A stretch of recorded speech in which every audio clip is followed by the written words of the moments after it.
I watched this video by Lou featuring Georgia, and in that video we imagine, yes, imagine we need to rebuild our entire luxury bag collection from scratch. There's no budget, no availability issues.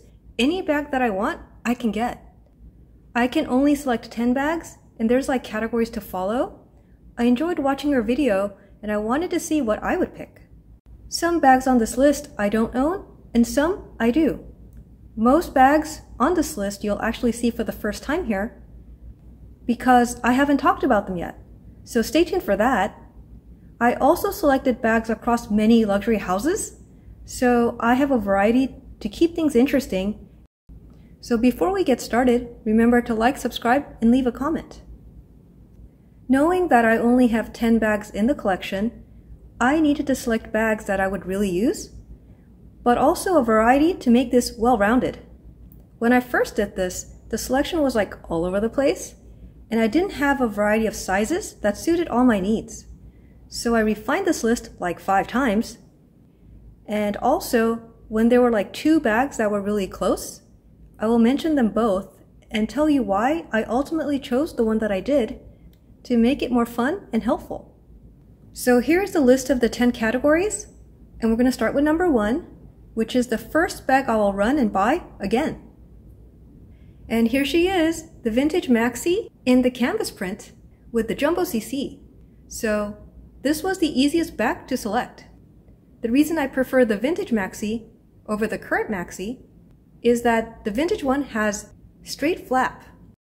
Looking at the current maxi, you can see that it's not straight, and I'm not sure why they did that. Also, because the vintage flap, the flap is shorter in the front, it's actually easier to open and close. If you look at the current maxi, the flap is all the way down here. And so not only is it unattractive to have it slope like this, but it's actually harder to open and close. This CC turn lock is centered, and if you look at the other one, it's kind of at the bottom. So design-wise, I don't think today's maxi is flattering. And my favorite thing is that the CC is super big and it's plated 24 karat gold. So, oh yes, so she is my number 1, period. Next category is the everyday bag. And for me, that would be the Birkin. So I recently did a video about my entire Hermes wish list, and my dream Birkin is actually on that list. So I'm going to link that video up here, and I don't want to tell you what it is because that will definitely spoil that video. So yeah, take a look at that video. So at number 3 is another everyday bag. Lou wanted us to have 2 everyday bags so we can actually choose from one of them, which I think is a brilliant idea. So the first bag that came to my mind was the trendy CC in the size small in the denim. So if you've watched my other videos, you guys know that I'm a huge fan of denim. I have the Chanel 19 in the denim, and I did consider that bag, but at the end of the day, the Chanel 19 is not a must-have on my list.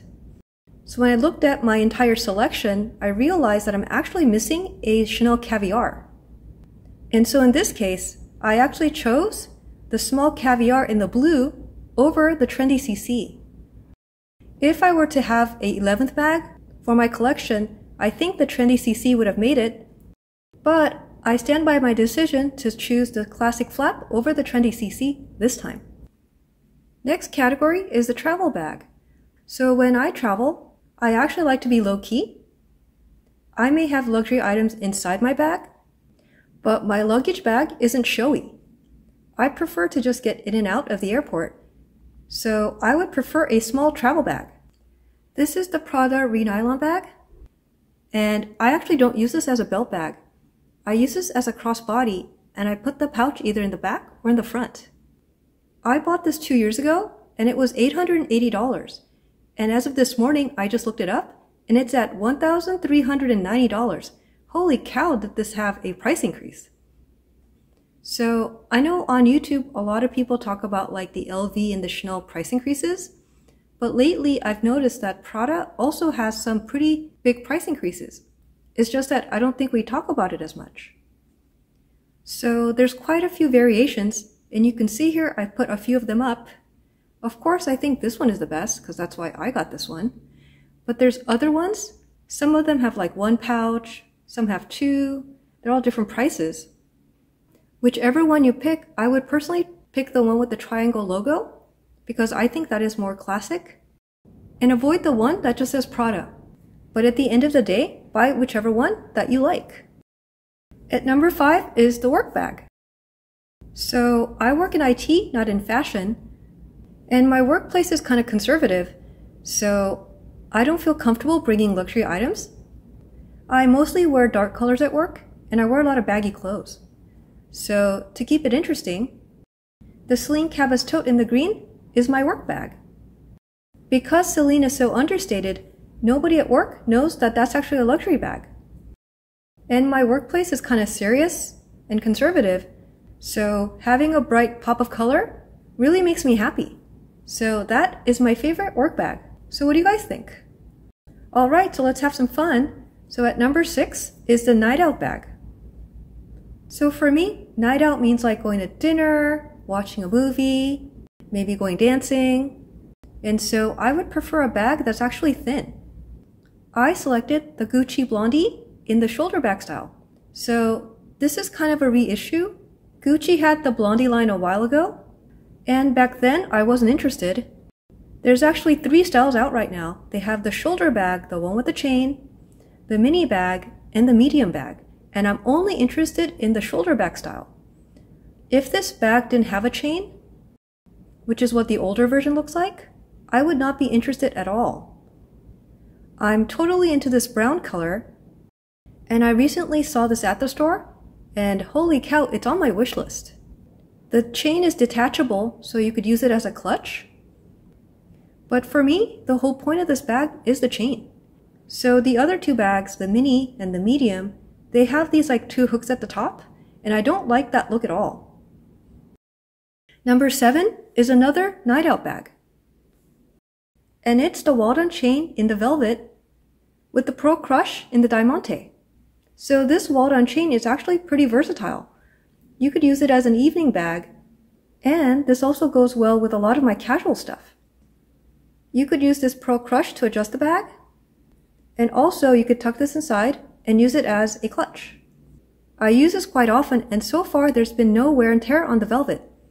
So this was an excellent buy. Next is the hard-wearing bag, and I think you'll be pretty surprised. And it's the Hourglass bag. So this comes in the coated canvas, and holy cow is this hard-wearing.